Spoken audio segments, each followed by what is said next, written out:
if I'm 6 years old and I have lost my shoes in the school playground, and I've lost my shoes, and I'm really, really upset that I've lost my shoes, right? And I'm so upset, I'm throwing a big tantrum, I've got all these emotions going on, right? That can actually leave a mark on my nervous system as a 6-year-old. Right. Right. In just the same way as a 6-year-old that has been through some kind of neglect or abuse. Okay. That can leave the same mark on our system, right? So it all depends on the perception, how those emotions, how those situations are dealt with. So I really don't think it's as clean cut as little T's, big T's. I Yeah. think people know if they've experienced some heavy stuff, the big T's, right? Traditionally speaking. Charlotte, welcome to your Body's Way podcast. I'm so happy that you're here. How are you doing? I'm very well, thank you. And I am very, very happy to be here. I'm super excited about this whole podcast and everything you're creating. So it's a pleasure. Oh, good, good. Well, everyone needs to know, first of all, that we're really good friends. We've been friends for years, but a you're also a mentor of mine, I would say. So, I watch a lot of the things that you do online, and I take notes, and I like to, kind of follow in your footsteps sometimes, which you're my coach, and you're one half of the wellness theory. So tell me a little bit about the wellness theory and, let everyone know what it's all about. Yeah. So first of all, you're a soul sister, 100%, and I love you so much. And yeah, it's everything is mutual, 100% of what you just shared there. But wellness theory, yeah. So wellness theory is the name of my company, which is with my partner in business and life, my husband Jonathan. And basically, we're stress relief specialists who coach high performers to eliminate unhealthy stress, be well, and essentially live authentic, meaningful lives so they can be healthy and well, and then translate that to be a force for good for other people in the world. And that's why I'm so happy that you're on this podcast, because how many people need to have help in kind of like sorting out, working through their stress, working through any of the things that hold them back in order to be their best selves. Like, I think most people need to have help in that department. And that's why it's so important that you're on this podcast, because this podcast is all about being your best self, like how to maximize who you are. And I love what you guys stand for, because you're all about maximizing who you are and expressing yourself in the best way possible. But I love the way that you guys are all about getting to the root of what might be holding you back from that. So you guys focus on stress, which is basically what most people deal with. So I can't wait to dive into that and to get into what the wellness theory does and how it applies to your life, because if there's one thing about you, you walk your talk. You walk your talk. Like, whatever you preach, whatever you put out there, whatever you teach, you do it too, and you do it to the max. And basically, on this episode, I want to go into all of the things that have stood out to me that you have done to kind of set an example for your clients, and then also how the listeners can then take it into their life, and how they can, like, any tips that they can take. But before we go into it, we've just come out of the new year. So it's 2023. Have you set any goals, any New Year's resolutions? Are you New Year's resolutions people, or are you kind of like the type who's like, nah, I don't believe in that stuff? I'm not a big New Year's resolution fan, only because of the connotations that are attached to them, right? Most of the time, it's very easy to associate New Year's resolutions and failure, people starting and giving up. So I think subconsciously there's already a connotation that's going to not necessarily set people up for success. So I believe in them if the person that's setting them is actually committing to what they're doing, rather than just saying it because it's the new year, right?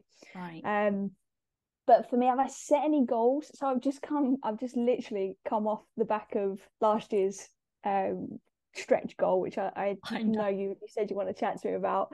But the thought of a new one, not just yet, let's say, but every single year I do something, and I pick what we call an anchor word every year.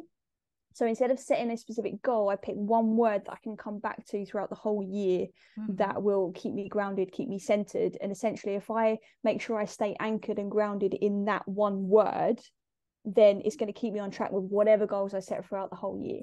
So last year, the goal, the word was optimization. Right. So it was all about optimizing everything. And I remember business. that. Yeah, Exactly. I remember when you said, because I remember you came to me straight away and you said, how do I test how many minerals I need, vitamins I need, like how do I test my health? I'm just like, okay, this is what you do. And I got that, your word for the year was optimize. So what is it? Yeah. Carry on. So that's what it was for last year. And so this year, to answer your question, is my word is depth. Just to go even deeper in thinking, deeper in purpose, deeper in health, deeper in connection. So depth, basically. So long as I keep going deep in everything, then I know, like, wholeheartedly that I'll then achieve whatever it is I set out to achieve throughout the year. And I kind of resonate with that, because I think it's very common for people to kind of go through the routine of life. So, for example, my routine would be, wake up, take the kids to nursery, and then to come home, do my work, and then go get the kids from nursery, and then spend some time with the kids, and husband comes home, dinner, Netflix, and that's the kind of daily humdrum, that's the daily routine of life. And it's very difficult to actually find the depth in that. It's just what I do day to day.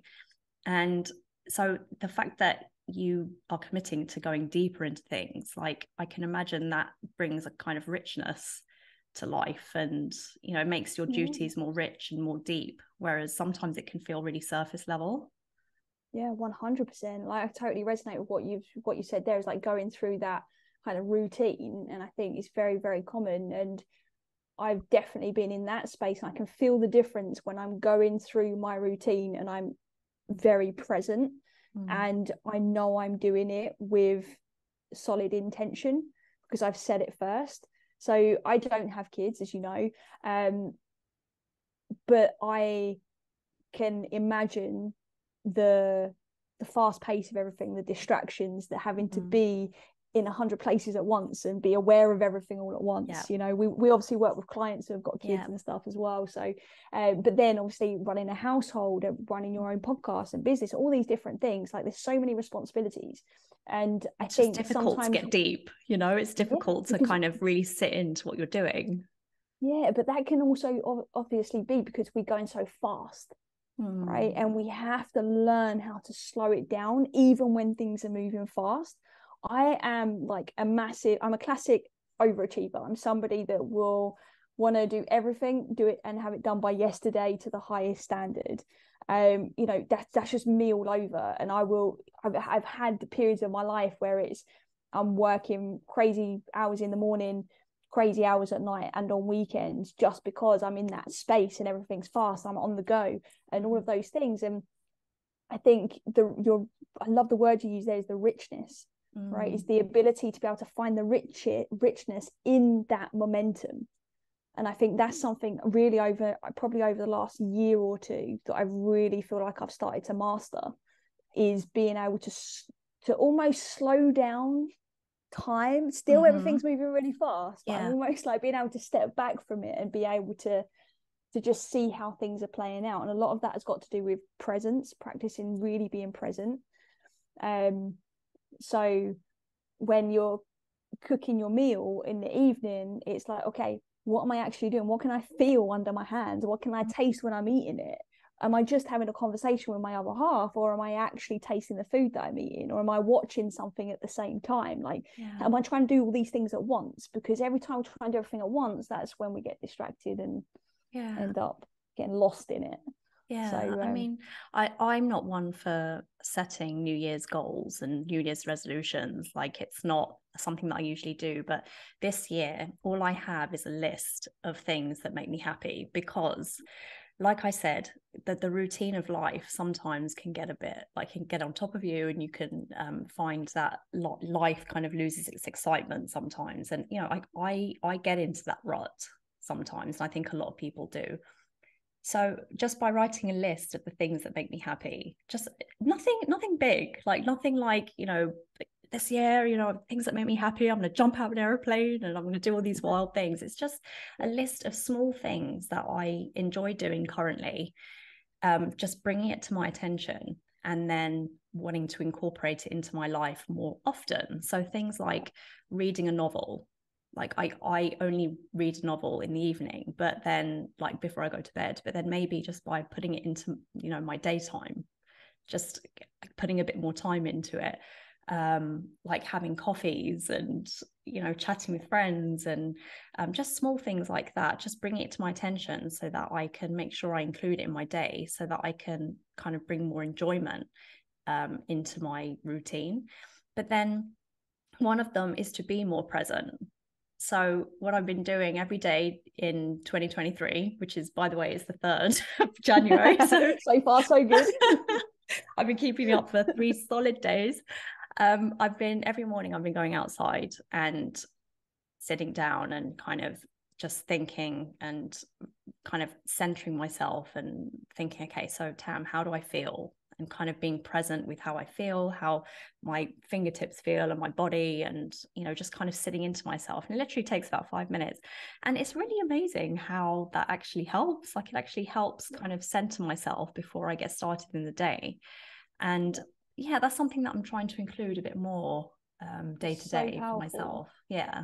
I love that as a practice, but also like really want to highlight what you just said about making that list of things you really enjoy, the things you really want to do, because you naturally we're more present with the things that we love, the things that bring us joy. So just by doing that alone, even if you didn't do that 5-minute like immersive presence exercise, you would still be bringing more presence into your life just because you're trying to fill your days with more joyful activities. So the fact that you're combining the two, that's just going to amplify it even more, which is awesome. Going to accelerate it.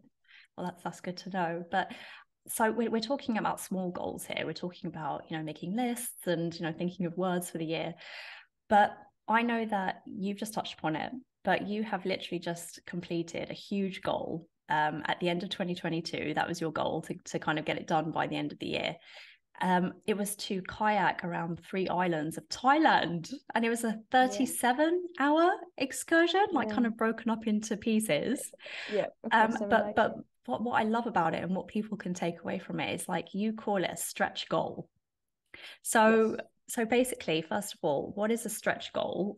How is it different from a normal goal? And then go into what your stretch goal was and what it was all about and how did it go? Okay, all right. So first of all, I didn't create stretch goals. This is something that I learned from one of my mentors, JP de Villiers. And basically, the premise of a stretch goal is that we set something that is going to push us beyond our comfort zone, right? Is what I'm sure you can imagine. But it's about being stretched so much to a point where you can't go back to it what you were before. Right. So this time last year, I couldn't sit here and have this conversation with you in this way because essentially I'm a different person based on how much I've stretched myself and what I've learned over this past year of training for that goal. So a stretch goal is anything that's going to push you beyond your limits, but that kind of scares you a little bit. Something that you don't think is possible. So as you said, I chose to go around 3 islands in Thailand, and initially we just moved to Thailand, and me and my husband were staying in a house up in the mountains, and we had this beautiful view over the sea. You could just kind of see the surrounding islands and stuff. And I was sitting up there. This was at the end of 2021, and I was sitting up there. I said, "Wouldn't it be cool just to kayak around this island?" He just laughed at me, Jonathan. He just laughed at me and was just like, "Yeah, all right. Like, why would you do that?" I was like, "Wouldn't it be good?" And then I thought, okay, well, I know I could do one island. Right. So that wasn't a stretch goal because I knew I could do it. So I knew once I started, I wouldn't stop. So that's how it then extended to, okay, well, 3 islands it is then, because I don't know that I can do 3 islands. So that was kind of how it began, and how I ended up choosing that challenge for last year. So a stretch goal is, if I could just summarize, it's something that once you've completed it, you're a different, like you're different, you've changed because you've done it. I love that. I freaking love that.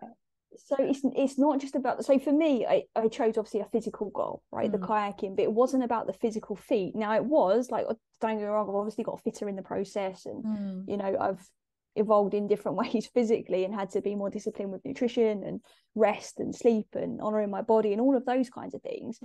But it was way more about me moving past the things that I was scared of. Like the first time I went out in my kayak, I was like, I didn't want to go past the end of my little bay. I was like, oh no, it's like big rocks, massive waves. Crazy. And I'm like, no, I'm turning around, coming back, you know. So mentally I had to move past a lot of potential blocks as well. And I've not been somebody that's ever had like a fear of the ocean or anything like that, but yeah, I was still coming up against those things.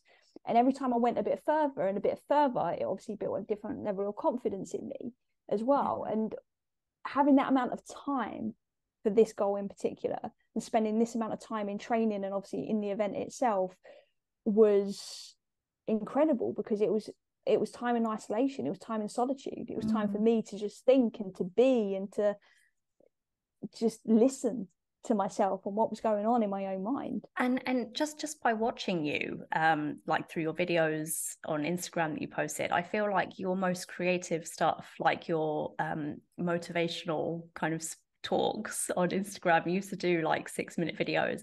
I feel like your most creative times came during those kind of trainings, 100%. When you're out in the kayak on your own. Like I feel like that's when your creativity really flowed.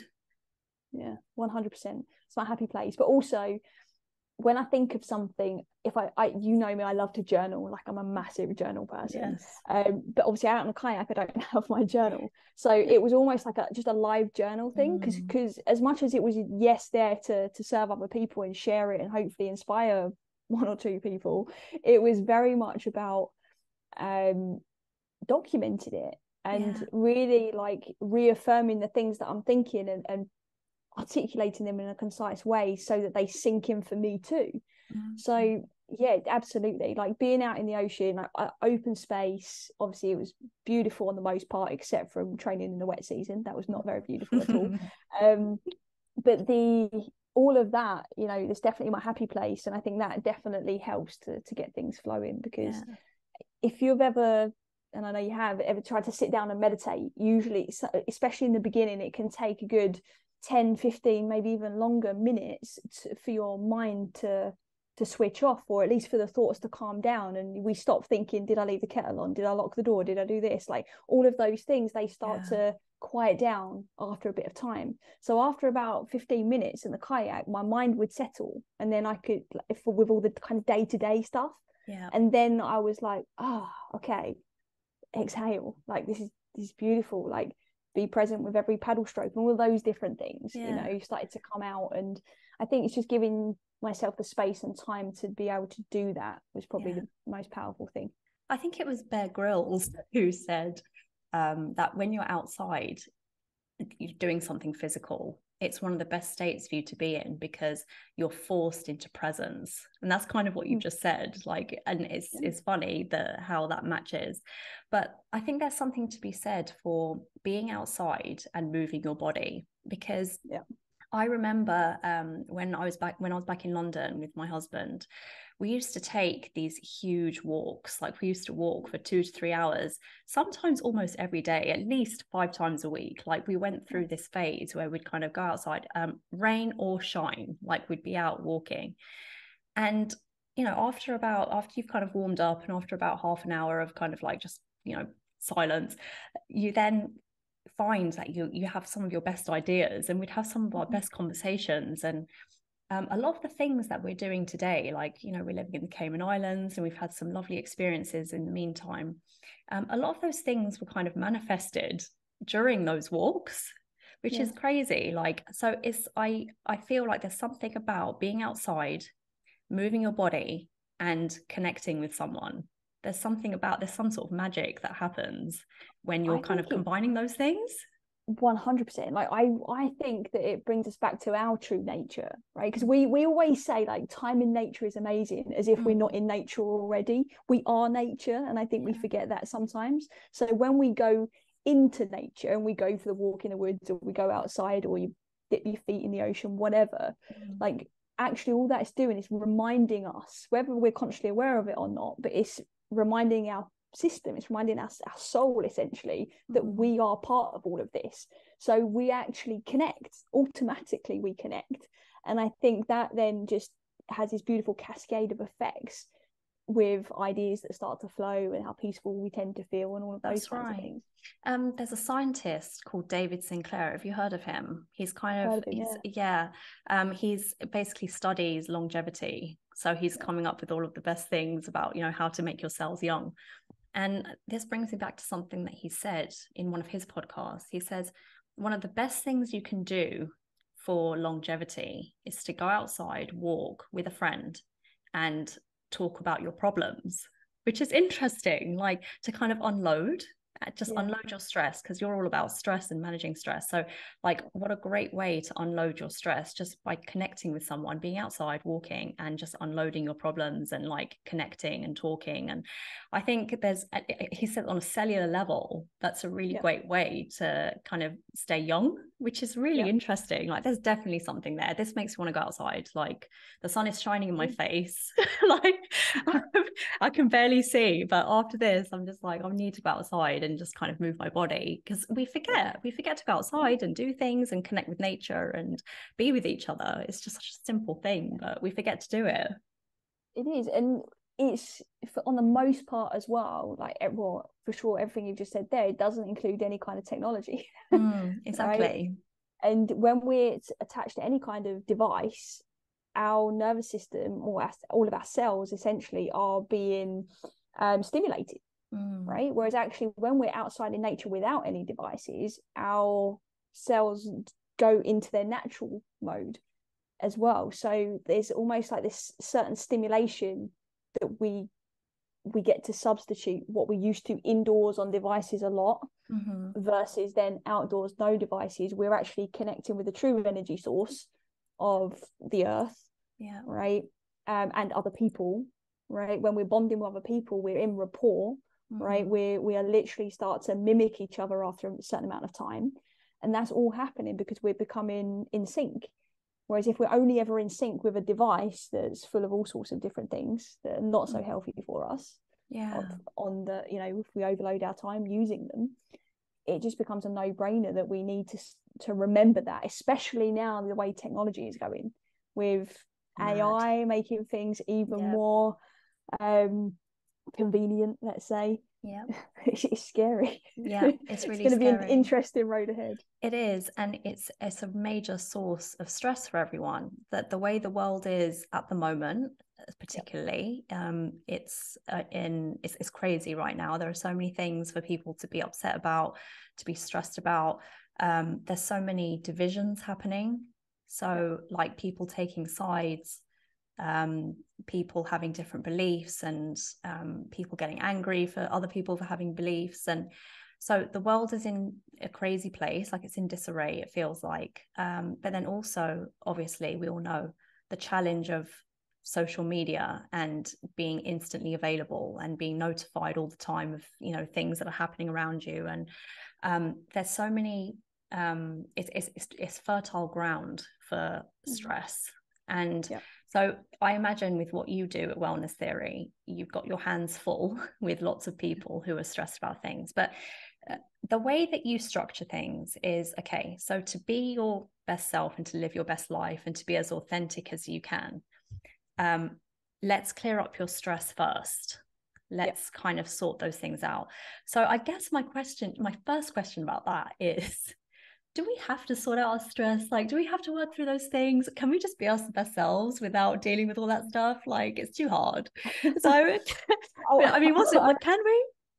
I really wish I could say, do you know what? Just keep going and roll with it. And I'd be doing people a disservice, I think, if I said that. But with the caveat to that is everybody experiences stress in different ways, right?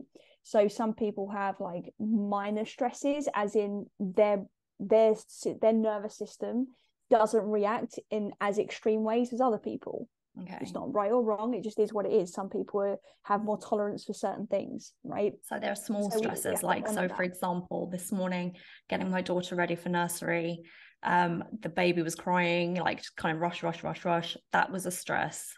And so you're saying, so you just have to be able to handle that stress better. That's one section of what you do, what you help people with. So exactly. So for example, that's what we would say you're experiencing stress at what we call a life level, right? So we essentially teach that we have 3 levels of stress that we experience stress on. We have the life level, which is our everyday life stuff, right? It's parenting, it's finances, it's relationships, it's your job, all of those kinds of things, right? Then we have our health. We experience stress on a health level, which includes things like our ability to breathe efficiently, our ability to make sure we're emotionally regulated so that we don't fly off the handle when one kid's trying to get ready for school and the other one's screaming, right? It's like, do you go berserk, and like, does it really turn you into a bear with a sore head, or are you able to take that in your stride, right? So you'll notice the extreme difference will depend on where you're experiencing that stress. But the 3rd level of stress is what we call the root, and this is where there's stress that is been there for a long time, that has built up over time. So for example, let's use the example that you just did. If you've got one kid trying to get ready for school, the other one kind of just screaming, you can take a few deep breaths in that moment, regulate yourself, not let it ruin your entire day, and actually maybe have some kind of fun with it in the end, and teach the kids a little lesson about it's okay to cry to Bowie, for example, or it's okay for Bowie to be crying while you're getting ready for school, he just wants my attention. You can use it to your advantage, right? That would be a resourceful way of dealing with some kind of stress. There is like what you perceive it to be. If you was experiencing that on the health level, right, chances are we get extremely emotionally overwhelmed. We let it then affect how we feel. Maybe we can feel ourselves tensing up inside the body, but we just keep running with the day anyway, and we kind of almost hold our breath and go to the next thing, right? But if you're experiencing that stress at a root level, there could be some underlying beliefs, for example, that because all this chaos is happening and my kid's screaming over here and this one's doing this over there, it means I'm a bad mum, or it means that this reminds me of a time when I was a kid and this thing was happening to me and I hated it, or whatever, right?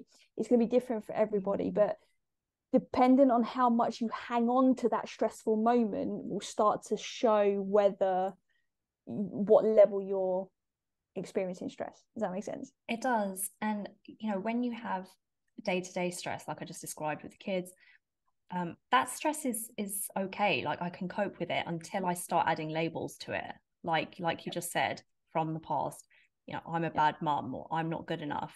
As soon as you start adding labels to these stresses, that's when they become overwhelming, and that's when suddenly we need to call for help. We need to get some coaching, because that's when it can get really deep rooted. Which kind of brings me to something that you did last year, which I found absolutely fascinating. It was hard for you at the time, but I found it quite fascinating, just kind of watching what was happening. And speaking of the root stresses that come from a long time ago, you went through a phase where you were like, okay, I'm going to deal with some of my trauma. So we're going to say that word. Like it's quite a heavy word, but I'm going to deal with some of my trauma that I know is affecting me in my work, in my life, and I'm finally going to deal with it. And you went away for a while. Like you actually messaged me and you said, I'm going to be gone for a while. So just just letting you know everything's fine, but just check on me every now and again. Like, and I was kind of fascinated. I was like, what is she doing? Like, what's happening? Do I need to do this? Like, so I think that's what I want to explore, because you just off the bat, you were like, I need to deal with this trauma that I have.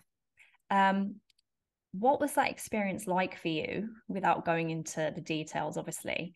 But then, do we all have a trauma?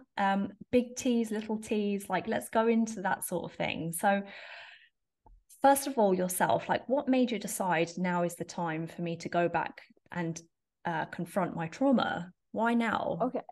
All right. So interesting. So this isn't the first time that I've worked on like some heavy stuff, if you like. So the first time I worked on any kind of past trauma or unresolved emotions was maybe 7-8 years ago. Okay. And I worked on a lot. Worked on a lot, and obviously I've been in this space for a long time, and I've been doing a lot of work kind of along the way. And that I used to live in the UAE during COVID, and we kind of got stuck there. We were supposed to go there for like a month, and we ended up getting stuck there for a year, living kind of in the family home, which was completely unexpected and unplanned, before we was then moving on to Thailand. And that time I discovered that there was like old patterns creeping in, like drinking, like getting triggered by little things that I wouldn't normally get triggered by when I was living obviously independently as an adult later. And when I was there, I was kind of aware of it, but it was almost like right, we're here, let's just get through COVID. We went all into the business stuff, and pretty much throughout that year we were just solidly working. And it was almost like my form of escapism from what I was being triggered by. And then when we left to come to Thailand, everything was lifted. We came here, and all of that just kind of caught up on me. Right. So even though I was burying myself in work, and I was doing all of these things, and don't get me wrong, we was doing good work, and there was enjoyable times when we were there, and that kind of thing. But when I moved here, it was like my nervous system kind of just caught up on me, and it was just like, something's got to give right now. I don't know what it is. I don't know why. I hadn't connected the dots as to why I was feeling the way I was potentially triggered from that time in the UK. I hadn't made those connections yet. I can only say that now in hindsight. But it was at that point where I was like, something's got to give. And so at that point I was like, okay, I'm going to concentrate a little bit more on just looking after myself, and like creating our life here, and just getting back into some solid routines and that kind of thing. And so I stopped drinking. I was generally drinking kind of socially and stuff, but I decided to stop drinking, cut out sugar as well. And as I started to do these things, I was just becoming more sensitive, right, to my thoughts, to my feelings, more so than I'd ever been before. So I was like, there's something here. The numbing agents. You took away the numbing agents, and suddenly you were there faced with yourself. Yeah, exactly. And then I was just like, okay, well, let's see where this is going to go. And that was when I just started to journal a bit, and then I was like, okay, what's going on here? Like, I was more emotional than normal. I was starting to remember things from when I was a kid and things like that, remembering things from my early 20s that I thought I'd already worked on, all of these kinds of things. It was just like another layer of emotion, another layer of trauma coming up to be resolved, essentially. So I obviously then reached out to a friend and coach of mine, and she kind of just helped me process a lot of those things, and a lot of that involved facing a lot of things I'd clearly repressed, not consciously, like literally, I mean, like I had no memory of. Like I couldn't have told you what had happened in those instances, but now I can tell you very, very clearly. And it's just bizarre. Like, if somebody had come to me and said, right, when you was in your 20s, you experienced sexual trauma, and these times and these moments, I probably wouldn't have believed them to some extent. Right. And so then remembering things and certain memories coming up and being like, whoa, what is this? And then having the courage and the awareness to be able to actually face it, it's like, of course. And then obviously when you start to face things, you can start to release things in different ways. So because it's really interesting. It does, it really does. And it's really interesting because don't we all feel overwhelmed sometimes, and you're just like, wow, everything's really piling up on me right now. I don't know why I feel this way.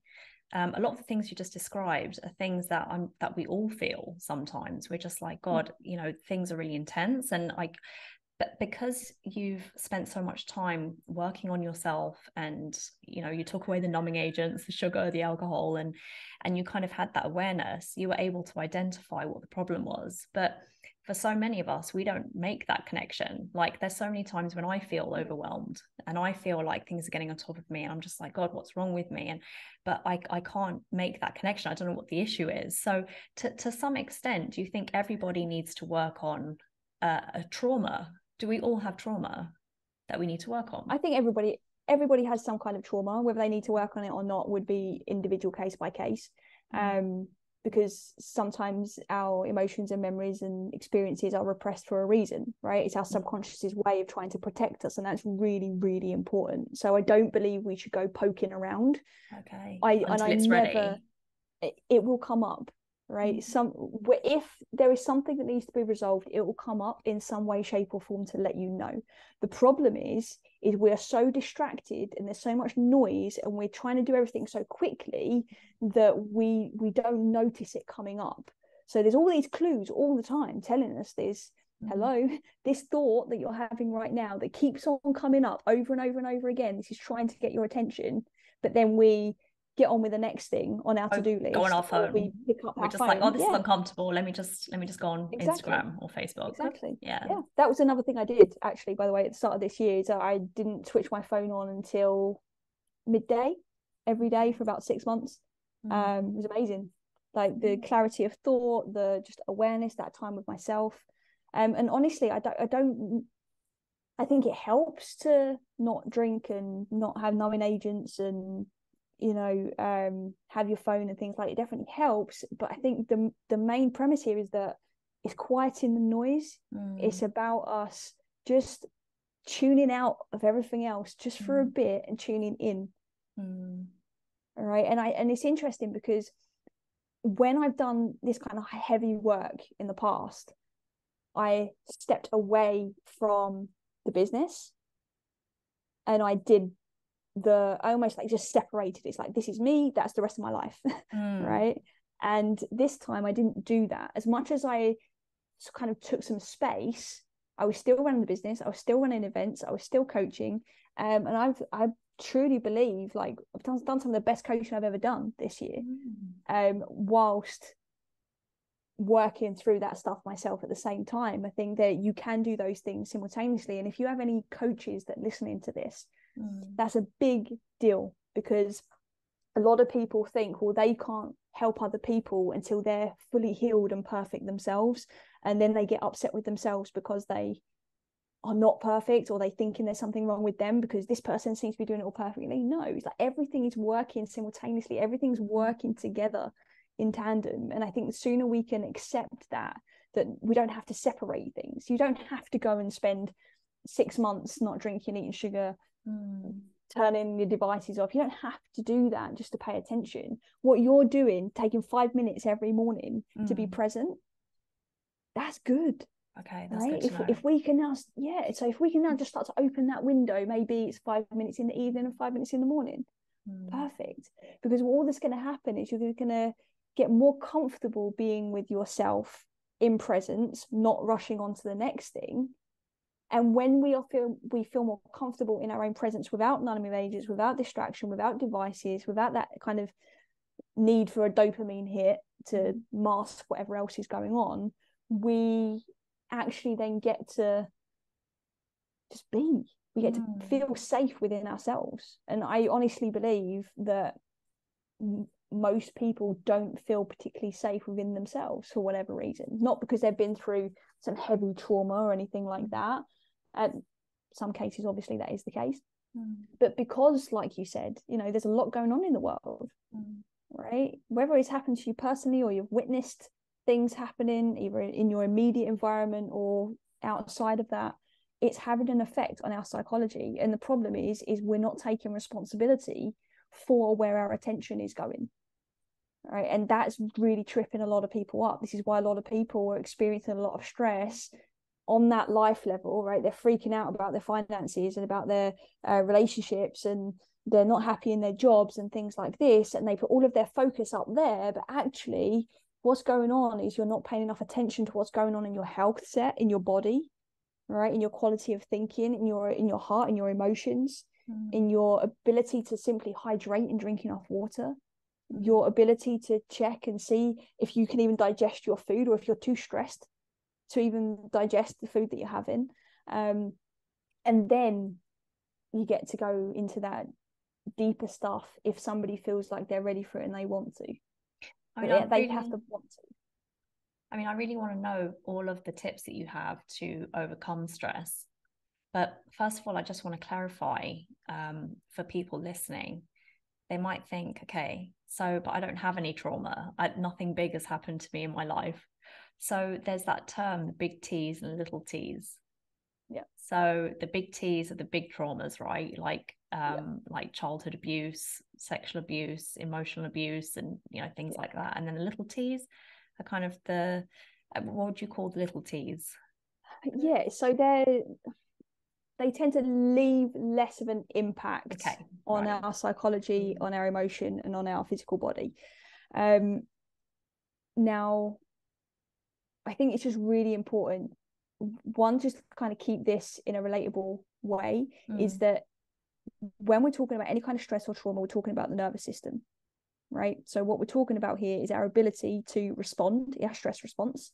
So we're talking about our ability to be able to adapt in a stressful situation or not. Now, if you've experienced a big T, right, and you know there's some significant tough stuff that you've been through, then chances are our ability to respond can often be limited or tainted, for want of a better term there.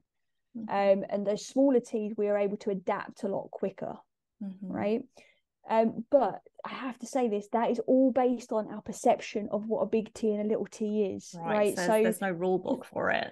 No, right? So if I'm 6 years old and I have lost my shoes in the school playground, and I've lost my shoes, and I'm really, really upset that I've lost my shoes, right? And I'm so upset, I'm throwing a big tantrum, I've got all these emotions going on, right? That can actually leave a mark on my nervous system as a 6-year-old. Right. In just the same way as a 6-year-old that has been through some kind of neglect or abuse. That can leave the same mark on our system, right? So it all depends on the perception, how those emotions, how those situations are dealt with. So I really don't think it's as clean cut as little T's, big T's. I think people know if they've experienced some heavy stuff, the big T's, right, traditionally speaking, but they might not know directly. So like me, it might be something that's repressed, right? There's still literally, I pick the age of 6 there, I literally have a kind of a blackout of what happened to me at 6 years old. I've got no idea. Like there's literally like no photos. If I go back through the photo albums and stuff, right, I've got every year except the age of 6, and for the life of me, nobody can tell me what was going on at that time, or nobody will tell me, and I can't recall either, right? So I know on some level that's left some kind of effect on me. But can I tell you what it is? No, I can't tell you specifically.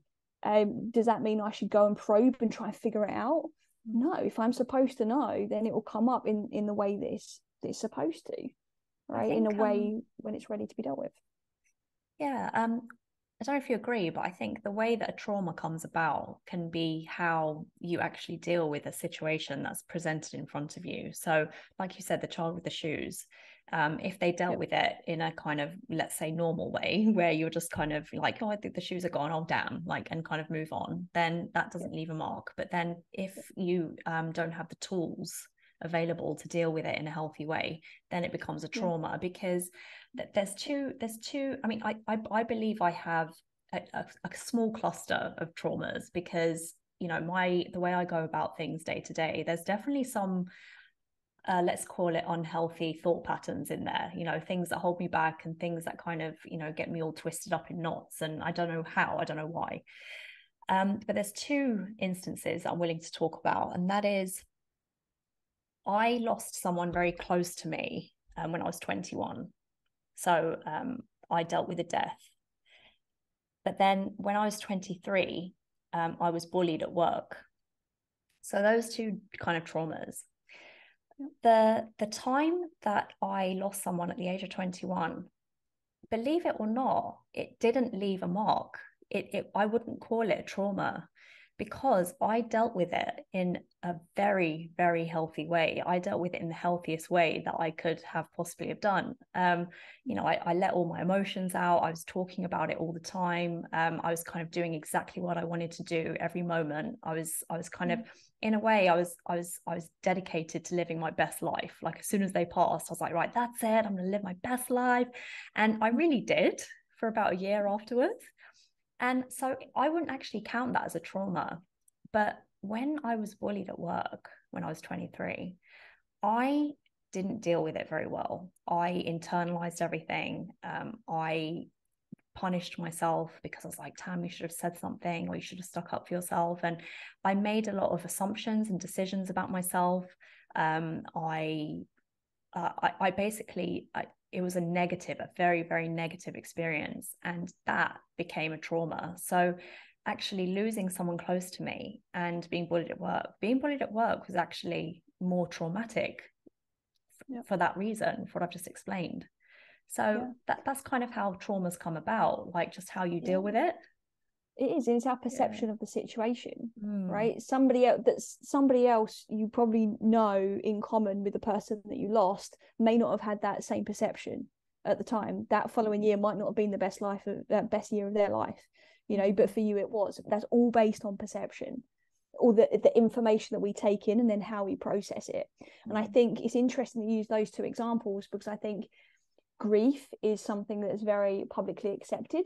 Yes. And it's something that is talked about. You're right. Whereas something like bullying often comes with a lot of shame. A lot of confusion. And because I wasn't clear that I was being bullied at the time. I was like, this isn't happening. And I didn't know until I left.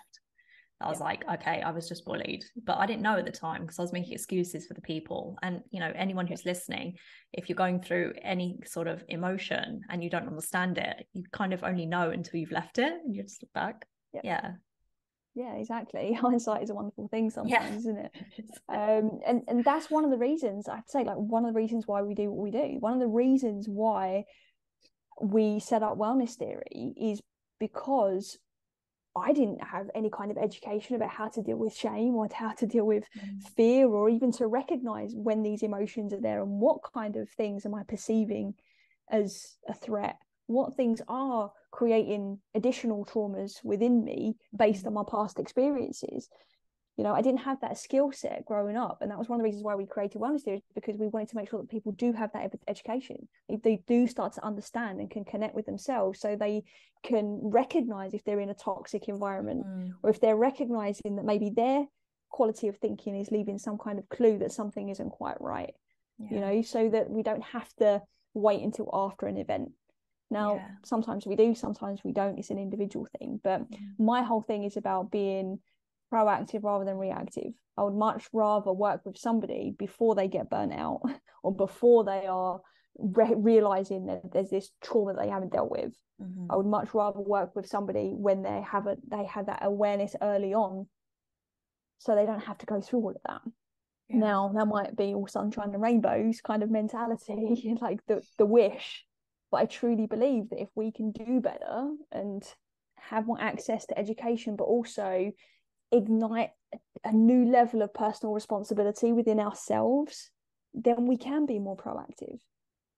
Right? We can learn from those experiences in such a way that makes us better, so that we don't spiral and we don't get stuck into systems and quick medication without much investigation and all of those kind of avenues. I truly believe there is an alternative way if we're willing to own it and be responsible and be inquisitive. One of the things I love about you the most is how inquisitive you are and how curious you are.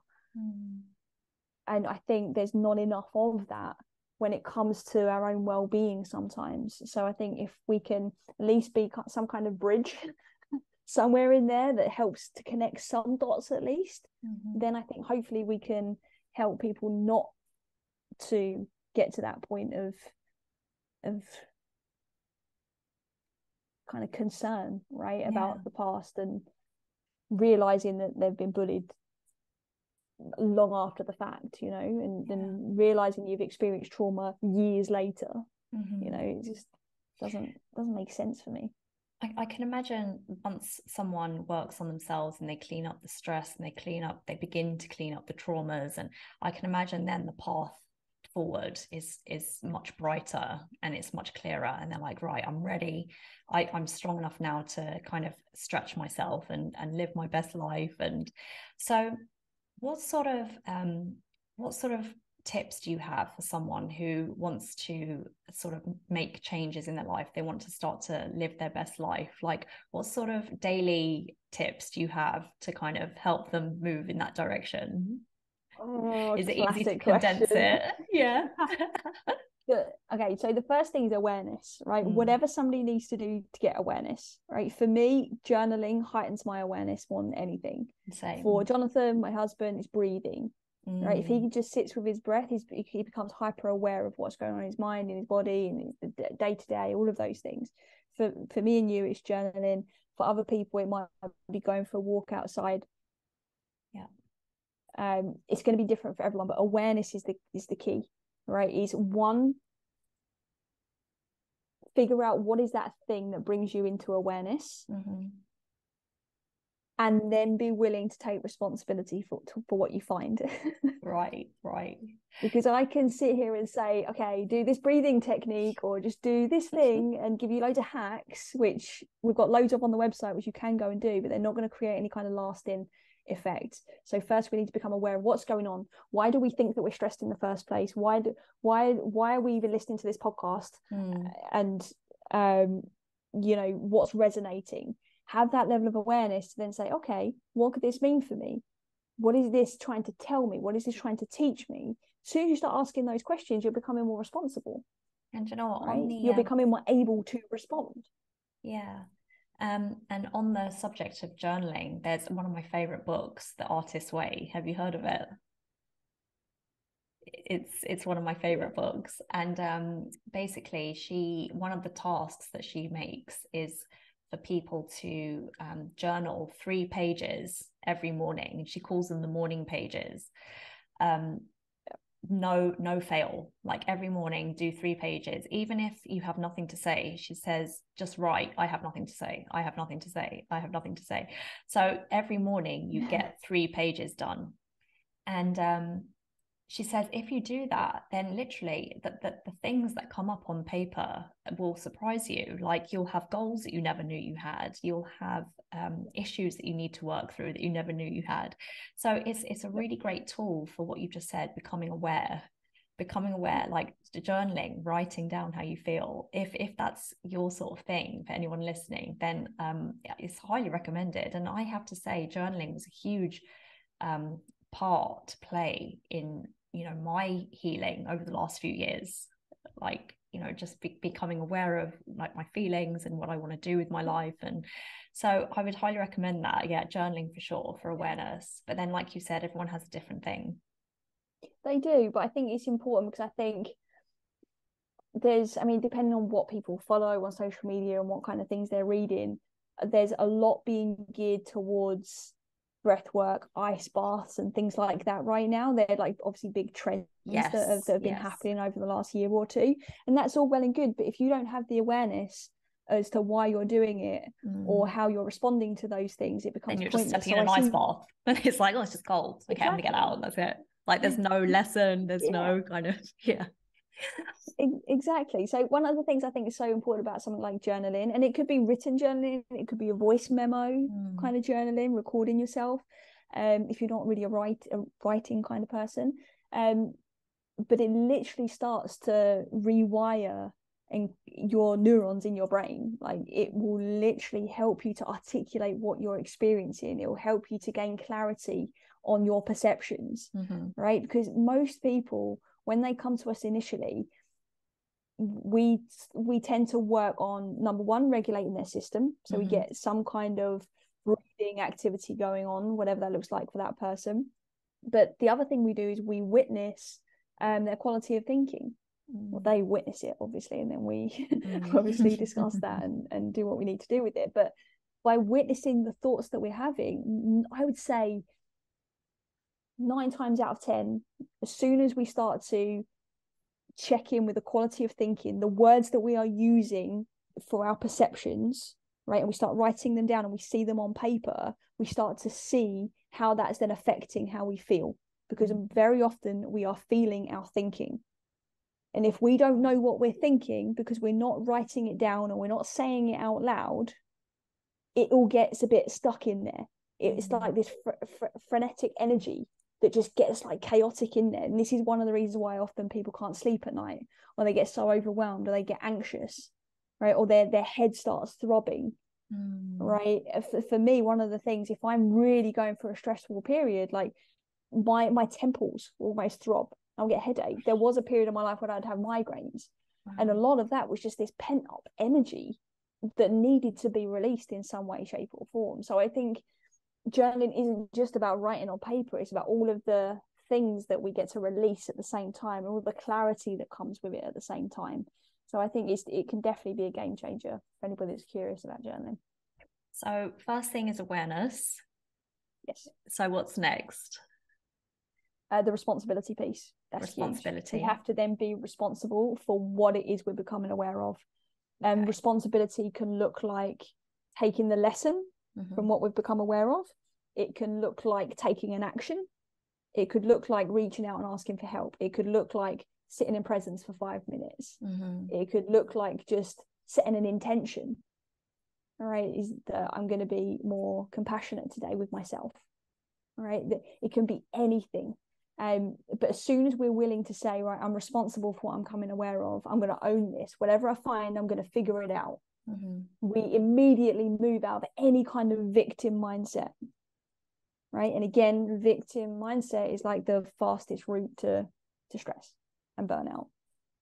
Right, so anything that brings some semblance of responsibility, so awareness and responsibility is key. And is there any more after that, or those are the two main steps?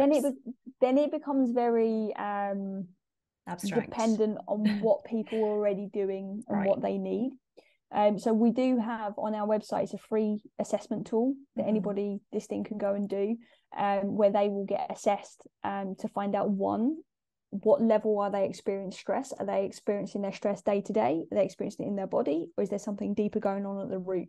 So they can immediately see that. But each of those 3 levels are split then into different things. So for example, on the health level, we'll then have a bit of an assessment on, okay, how's your hydration? How is your ability to breathe? How is your ability to regulate your own emotions? And they'll get insights and then tips specific to the thing that they've scored lower on.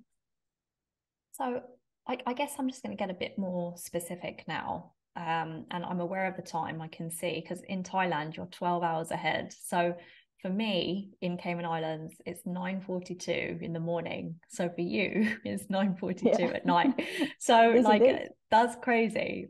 Just how, like, I always get blown away by the fact that we're talking and you're literally across the world. That's crazy. But anyway, I just want to get a bit more specific for a second, because I am in the nutrition space and exercise And a lot of the women that I deal with, they are struggling with weight, or they're struggling with discipline with their food.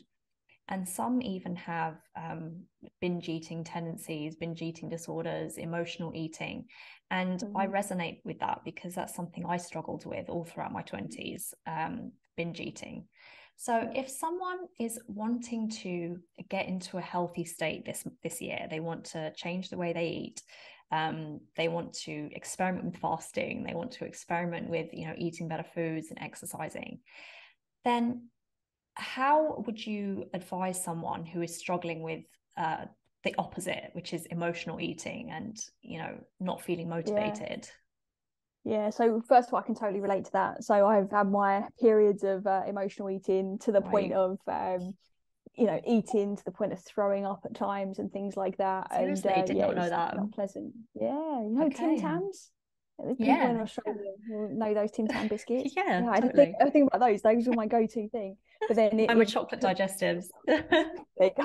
There you go. Everyone has a thing.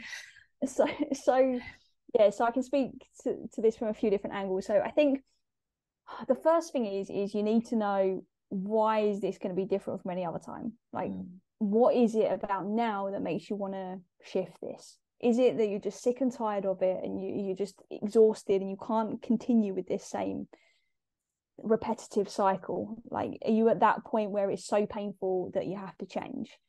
Or is it that it's something that's kind of manageable at times, and then we can bury our head in the sand and pretend that actually it's okay most of the time, and it's just this little thing on the side that I do? So I think, first of all, again, that level of awareness needs to come into play, but recognize why is now the most important time. And it needs to be linked to two things. It needs to be linked to your why, right, as to why you want to do it, but also your values.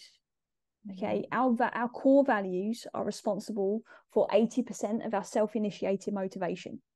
Wow. Okay, so that means, just to give you some idea, if you was working out and you had your music on to give you some motivation, right, the music is only 20% of the motivation, right? The other 80% is coming from whatever's going on inside your mind that is making you think this is important, right? So same thing with personal trainer, right? It's like they're really 20% of the motivation. We tell ourselves it's because of them. It's not. It's coming from your core values. But the problem is most people don't know what they value in that context. So when it comes to wanting to make a change, we need to know, why do I want to make a change? And then secondly, why is this so important to me? What is it about being healthier that is so important? Is it so that I can play with my kids? Is it because I've realized I'm no longer invincible and I need to look after myself better? Is it because I know that I can perform better for my job and earn more money because my family needs me to earn more money right now? Right? There's a really great exercise, and I'm sure you've come across it. Of course you have, but I was talking about it with Dr. Eni Kadar not too long ago. 7 levels deep. So how you find your why. So you say, first of all, why do you want to start a fasting program? Let's say you say, why do you want that? Why is it important? You say, well, because I want to look good in a dress, or I want to look good in this outfit. You say, okay, so why is that important? And you keep asking, why is that important? Why is that important? 7 times. And then when you get to the end, there should be some core reason why, but you might have to do it over and over again, this worksheet. It's not, when I've done it twice, because the first time didn't resonate with me. The first time I came up with, because on my deathbed I don't want to have any regrets, and even though that's a fabulous why, that's a really great why, it didn't resonate with me. I was like, okay, that didn't feel right.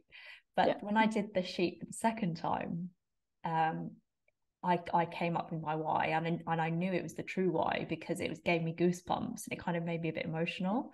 And my why is, the reason why I do anything that I do is because I want to be the woman that I prayed to be as a child. Like, and nice. I it's a good one, right? Powerful. Really powerful. Seriously, like, I used to pray, like, as a child, I used to pray at my parents' bay window, And I used to just pray for all the things I wanted in the future. And even now, like when I feel like I lose confidence or I feel like I need a bit of a boost, I'm not feeling great, I have photos of myself when I was a child, because I know my why now.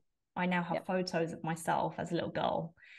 And I just look at them and I'm like, okay, that gives me motivation, because I'm like, I'm going to deliver for you. Like, I'm doing this for you. And that is my why. And it kind of gives me goosebumps. It kind of makes me emotional. So yeah, that's powerful. right. That's super powerful. That's like inner child stuff there as well. Yes. That's root level work, what you're doing. Nice. Right, that is that deep core work. I feel really proud right now. You should, right? Because you're owning it, right? You're owning it. You're stepping up and you're showing up. And I think if we could all just show up for ourselves that little bit more, then I think we'd probably all be a bit happier with ourselves. But I think with values, it's about the almost the other things that you can gain from doing it. So that's a super powerful why. But then I'd be like, okay, what else is important to you about being healthier? Is it about confidence? Is it about recognition? Is it about achievement? Is it about self-connection? Like there'll be more things around it, and those are the things that you value.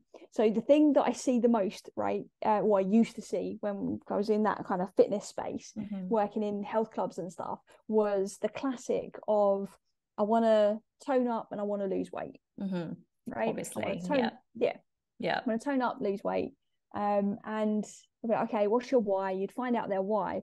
But then they would be there at the gym because they think that's the way that they need to do it. But actually, when you start to dig into what do you value? Well, they value fun, they value community, they value connection. Okay, well, you're not going to get that coming into the gym at like 5 o'clock in the morning on your own, when you've told me also that rest, when you've also told me that rest is important to you and you actually hate the gym.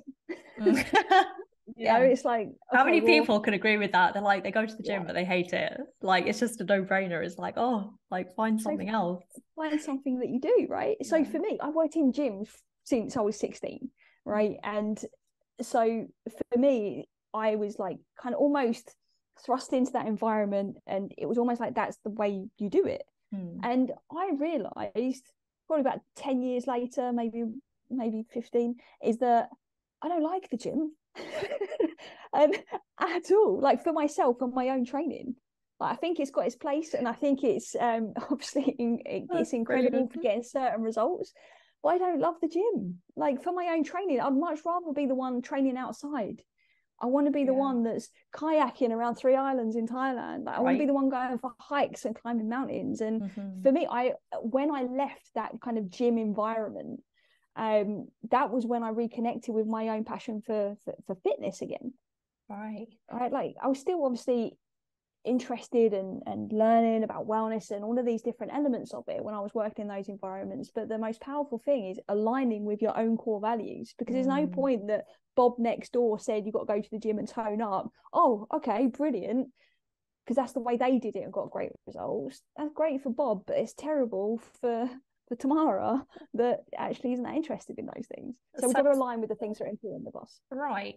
So people who want to be, eating healthier this year, want to be more active, want to live a healthier lifestyle, your advice would be to, first of all, connect with what truly brings you joy and truly connects with you as a person, and don't just follow what you think you should be doing. Like, and I suppose discovering that means to get quiet, to kind of sit with yourself, maybe journal, find your values, think of, discover your why, do the 7 levels deep, and, just a cluster of things first before you kind of dive in. Yeah, but also try stuff. Yeah, try stuff. Yeah. Right? Try things out and see if you like it, but then reflect on, did you like it? Don't just try it and be like, oh no, I really didn't like it. Actually, no, reflect on it, because there might be one little thing about it that you liked, and then that's your clue for the next thing that you try. Right? So it might be that you didn't enjoy the gym, but it might be that actually you got curious about going to a class in the gym. Okay, brilliant. So that's left us a clue to the next thing to try. So again, it's that awareness and reflection to start dissecting and pulling out your truth in the whole experience, so it becomes authentic. Otherwise, you just chasing goals, you're not immersing yourself in them. And I think when we can immerse ourselves in things, then we start to actually create a lifestyle which creates lasting change.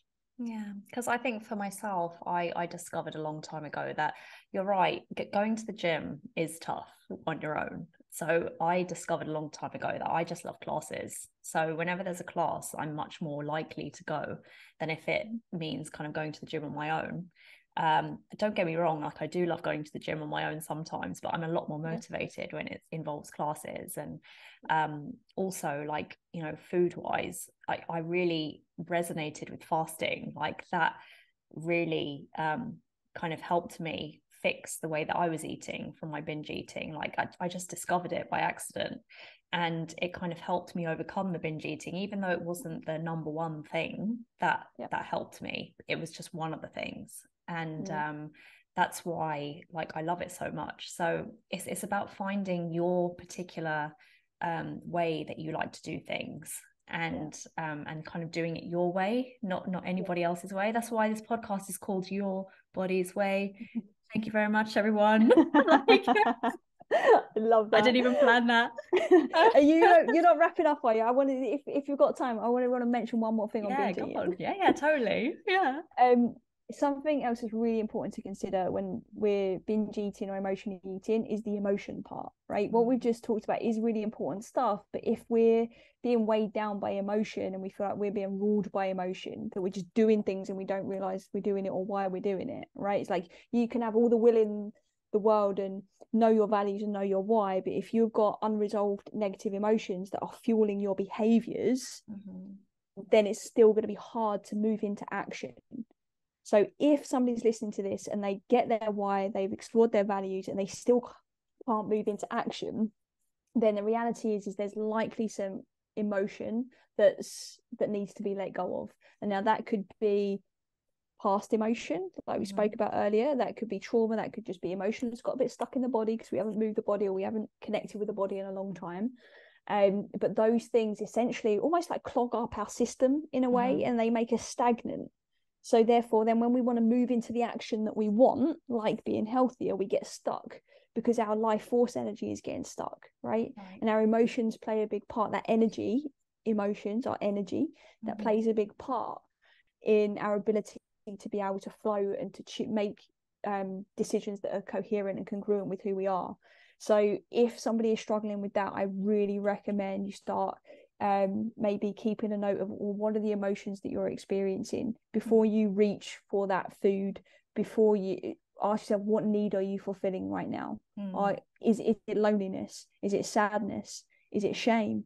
Is it boredom? Like, is it all of those things? Is it a cocktail of everything? Are you not sure? Do you feel numb? Right? Those things need to be explored, right? And for some people that might just be a case of observing themselves for a couple of weeks and seeing a pattern of, every time I have this argument with my partner, this is what triggers me to do this. I feel angry, I feel resentful, I feel unheard, I feel small, and then you go and eat, right? Okay, then you need to address those feelings. Then you address the situation with the partner, but you need to address the feelings. How are you regulating those emotions? Because when we emotionally eat, it's because our emotions are not regulated. We either don't know what we're feeling or how we're feeling, or we're not taking responsibility to learn what it is we need to learn so that emotion can flush out of our system. That's really interesting. And for me, it was definitely boredom. I remember those days because I was kind of I was a personal trainer, but then I was kind of switching between job roles a lot in my 20s, like in my early 20s specifically. And I just remember the times in between switching roles and just the boredom. Like I remember that was the main thing. But then also, funnily enough, that was the time when I was dating. And it was very linked to whenever I had an argument with someone, or if there was a breakup or some sort of heartbreak, like that would definitely trigger a cascade of binges and a cascade of like self-doubt and self-loathing. So I said that fasting helped me overcome binge eating, but then I also say like actually meeting my husband, because all of that kind of stopped, like that kind of heartbreak and kind of ups and downs. Okay. Like that was interesting for me to discover that. That is definitely interesting. And I would say just one thing on that is be aware that it hasn't just transferred in another way, right? So now it might not be binge eating is a way to regulate emotions, because now you're not having those emotions, but perhaps we're busying ourselves. Yeah, or that's we're moving precisely too it. I was fast. going to say that. I was going to say I've replaced it with being busy. Yeah. Okay. So which is let's come back to our center.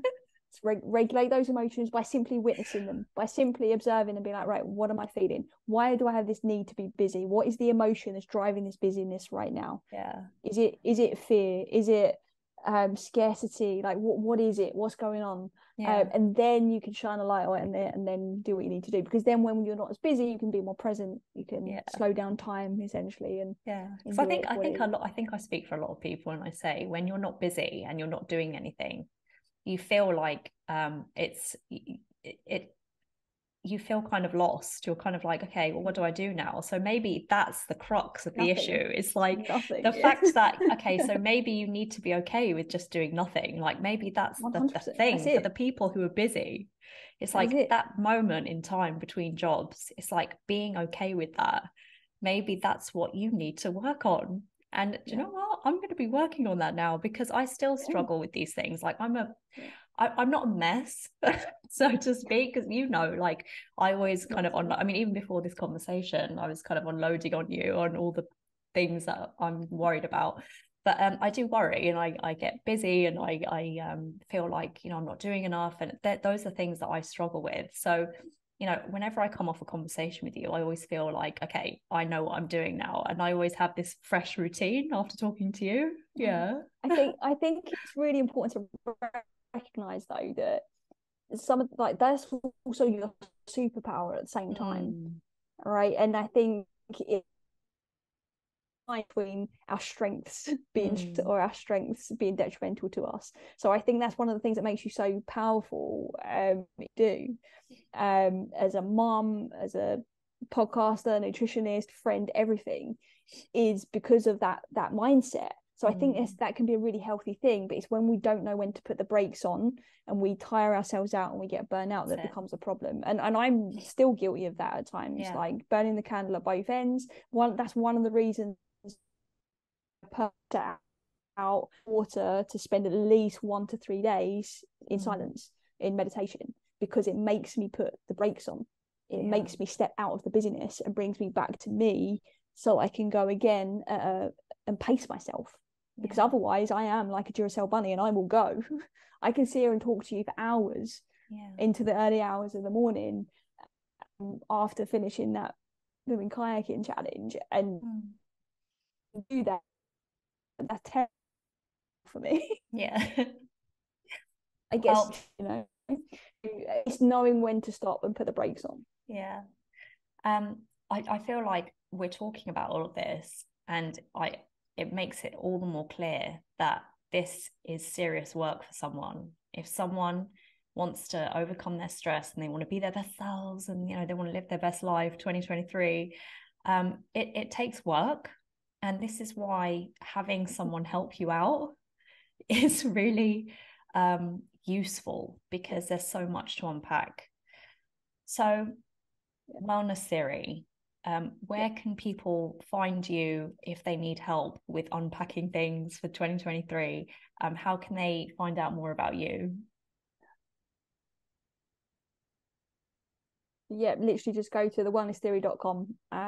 We're on all social media platforms at Wellness Theory. And if you go to the website, you can do the stress test, which is free. There's a free masterclass that you can have access to at the end of that. So there's so much free stuff out there, just get you going, and it will help you to be able to have that awareness. And then all you then need to add in is the responsibility piece, and you're away running. And if you want more help, then you can start to look at our programs and stuff. But that's the best place to start, is go and do that stress test, see where you are. Yeah, love it. I always come away with so much after speaking to you, and I'm already kind of focusing on just having my time, like being present and just being with myself. Love that. So yeah, thank you so much for being on this podcast. And I really think the next episode should be about meditation, because that's another big thing that you do, and maybe digging into values more and just kind of excavating a bit more of like more tools for people to use. I think we should do that next time. Yeah, that's a date. Sure. Whatever you want. It's funny, like we was obviously planning to have a catch up today, and obviously your listeners won't know this, but Sam sent me a WhatsApp just saying, should we just hit record on this and see what happens? And then like we're like full on interview, completely didn't really know. But I feel this is generally what we talk about anyway, to some extent. It is genuinely what we talk about, and that's why I wanted to press record, because I feel like people need to hear more about what you have to say, because you come out with some real truth bombs and some really amazing tips. I'm just like, God, I think people need to hear more of this. So I just think if I just press record a bit more often on our conversations, then we can share some of your knowledge like that. I think that's what needs to happen. It's a date. Thank you so much. Thanks so much. See you later.